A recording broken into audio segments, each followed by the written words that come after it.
Hello friends, हमारे नए video में आप सभी का स्वागत है। आज हम आपको ऐसी कहानी सुनाते हैं कि एक लड़की जब 16 से 20 वर्ष के बीच होती है तो उसका मन किसी प्रकार से बहलता है और शिकारी उसका शिकार कर लेते हैं। उन्हीं लड़कियों के तरह एक लड़की को शिकारी के चुंगल से बचा लिया गया है, जो इस वीडियो में बताया गया है। एक दिन की बात है जब एक काम से मुझे 16 सितंबर को दिल्ली जाना पड़ा, तो मैंने तात्कालिक स्लीपर टिकट लिया और कैफियत ट्रेन से रवाना हो गया। और मेरे बैठने के ठीक 3 घंटे बाद एक सलवार सूट पहने हुए गोरी सी लड़की एक बैग लिए हुए मेरी सीट पर एक किनारे बैठ गई और मैं हाथ में लिए हुई एक मैगजीन पढ़ रहा था और वह लड़की बार बार इधर उधर देख रही थी। वह बार बार मुझे भी देखे जा रही थी। शायद वह सोच रही थी कि कहीं मैं उसे अपनी सीट से उतार न दूँ।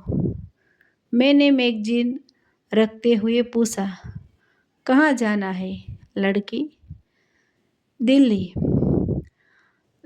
लड़की ने कहा। आप कहाँ तक जाएंगे? मैंने कहा, मुझे भी दिल्ली जाना है। और आपकी सीट कहाँ है? मेरे पास जनरल टिकट है। मैंने कहा, तो अभी टीटी आएगा तो टिकट बनवा लेना, शायद सीट भी कहीं दे दे। लड़की ने कहा, जी ठीक है, मैं बनवा लूँगी, लेकिन तब तक आप हमें बैठने दीजिए। मैंने कहा, कोई बात नहीं, ठीक है, ठीक रहो, बैठी रहो। टीटी आया और स्लीपर का टिकट तो बना दिया, किंतु सीट नहीं दिया। बोला, कोई सीट खाली नहीं है।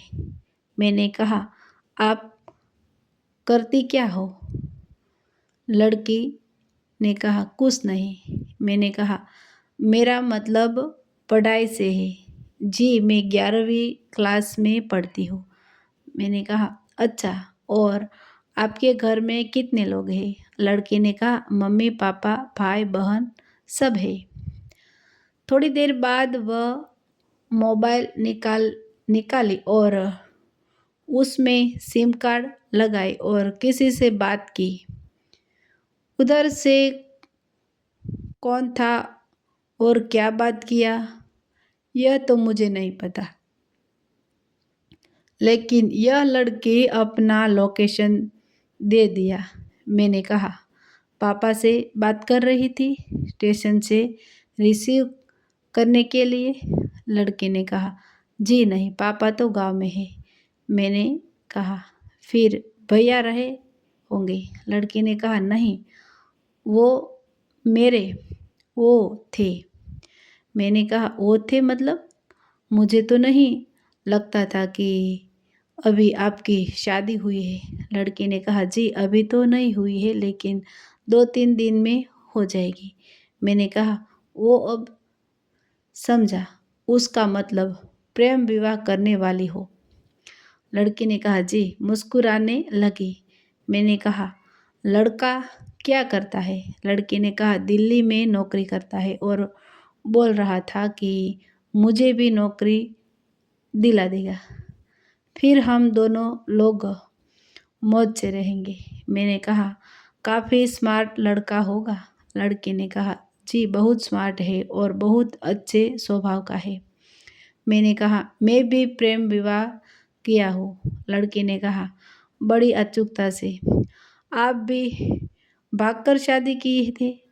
मैंने कहा, नहीं, मैं जिस लड़की को पसंद करता था वह लड़की भी मुझे भागकर शादी करने के लिए कह रही थी, लेकिन मैंने उससे कहा, नहीं, हम तुमसे प्रेम तो करते हैं, किंतु उसका मतलब यह तो नहीं कि जो माँ हमें अपने गर्भ में रखा और हमारा बाथरूम साफ किया, जिस पिता ने हमें उंगली पकड़कर चलना सिखाया, बाजार के सारे खिलौने दिए, उसके प्यार को ठुकरा दूं? जो सम्मान बनाने में इतनी उम्र गवा दी, उसकी इज्जत को रोन दूं? उसका सर समाज में हमेशा के लिए झुका दूं? मैं शादी तो तुम्ही से करूँगा, लेकिन माँ बाप को मना कर। और फिर एक दिन माता पिता मान गए और हम दोनों की शादी हो गई। मैंने कहा, वैसे आप जिससे प्रेम करती है उसे आपके घर वाले जानते हैं? लड़की ने कहा, जी नहीं, कोई नहीं जानता। तो मैंने कहा, आप आपका घर देखी देखी है और उसके घर वाले आपको जानते हैं? लड़के ने कहा, नहीं। मैंने कहा, फ्रॉड फ्रॉड तुम्हारे साथ फ्रॉड होने वाला है। लड़की, नहीं, वह ऐसा वैसा लड़का नहीं है, वह मुझसे बहुत प्यार करते हैं। मैंने कहा, एक बात बताओ, जो प्यार करता है तो सिर्फ करता है, ज़्यादा जताने की कोशिश नहीं करता है और किसी अनुचित पर रोकता और डांटता भी है। और यह तुम्हारे धन, तुम्हारी सुंदरता से प्रेम करता है।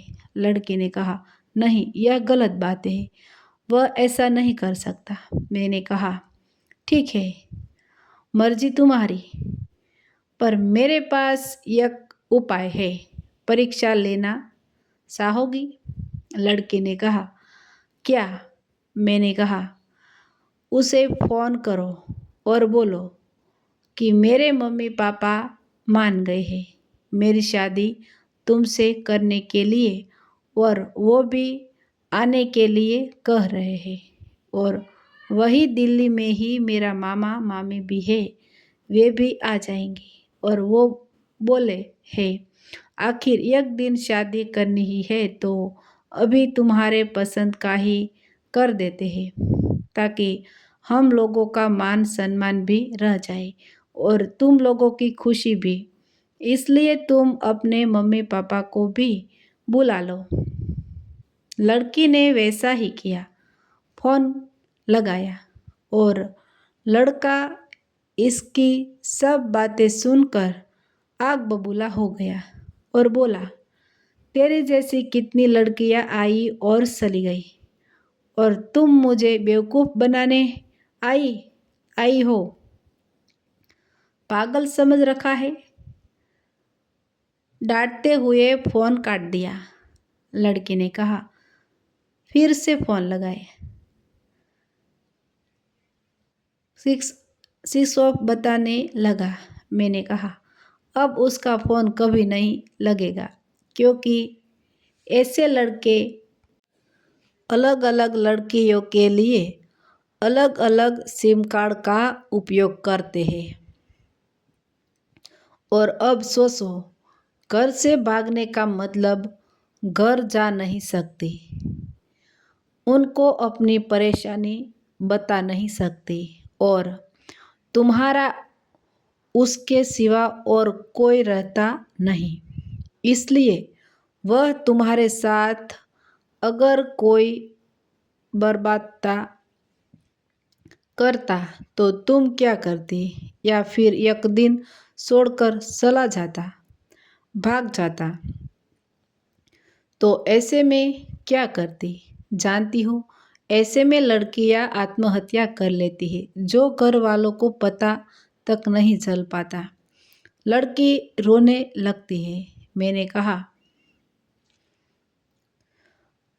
ओहो, रोना नहीं, अभी तुम्हारा कुछ भी नहीं बिगड़ा है। अब एक काम करो, अपने घर फ़ोन लगाओ। लड़की फ़ोन लगाती है, हेलो, हाँ पापा। लड़की रोने लगती है। पापा ने कहा, बेटिया कहाँ हो?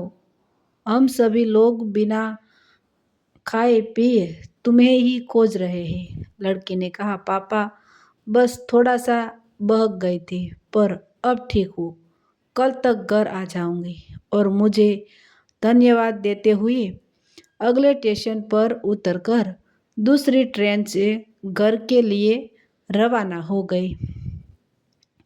दोस्तों, इसलिए कहा जाता है, औलाद को इतनी मोहब्बत दो कि हर बात बताए छुपाए नहीं। कुछ लड़कियां घर से भाग जाती है जो कि गलत है, और कोई ना कोई वजह से भागती है, इसलिए उसकी बात सुने क्या चाहती है।